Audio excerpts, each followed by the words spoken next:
Who do you think is currently more innovative and open in terms of willingness to experiment with like new technologies and the latest trends? I think that's a very complicated question. First of all, I think landscape of dealers in the US is very different from the landscape of dealers, for example, here in Dubai or even in Denmark.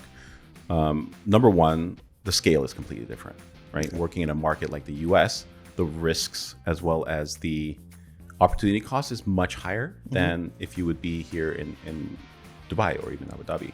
So for a dealership or a dealer group to innovate and do things that are a little bit more risky or something that hasn't been tested in a market like the US, I think is a lot more daunting.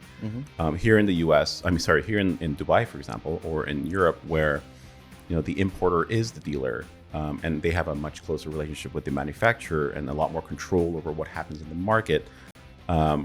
I think the ability to control what happens from end to end as an experience, whether it's new innovative tech products or processes, I think is a lot more manageable versus in a market like the US. So, where is riper for innovation? Probably smaller markets. But if a dealer group or a dealer in the US innovates and does it well, the payoff is going to be much, much bigger. 100%. Yeah. And I think, like, to your point, the US is fragmented, right? So there's regional, there's on the state level, and then there's like even on a city level, we see multiple dealerships, multiple franchisees, etc. So yeah, one innovating you won't feel the impact as much as if like here a dealership was to innovate.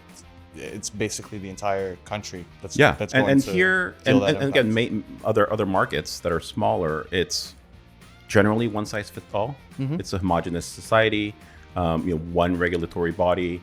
You don't have 50 different states with local municipalities that have their own regulations, state laws, franchise laws, as well as consumer protection laws that are completely different from state to state and locality to locality.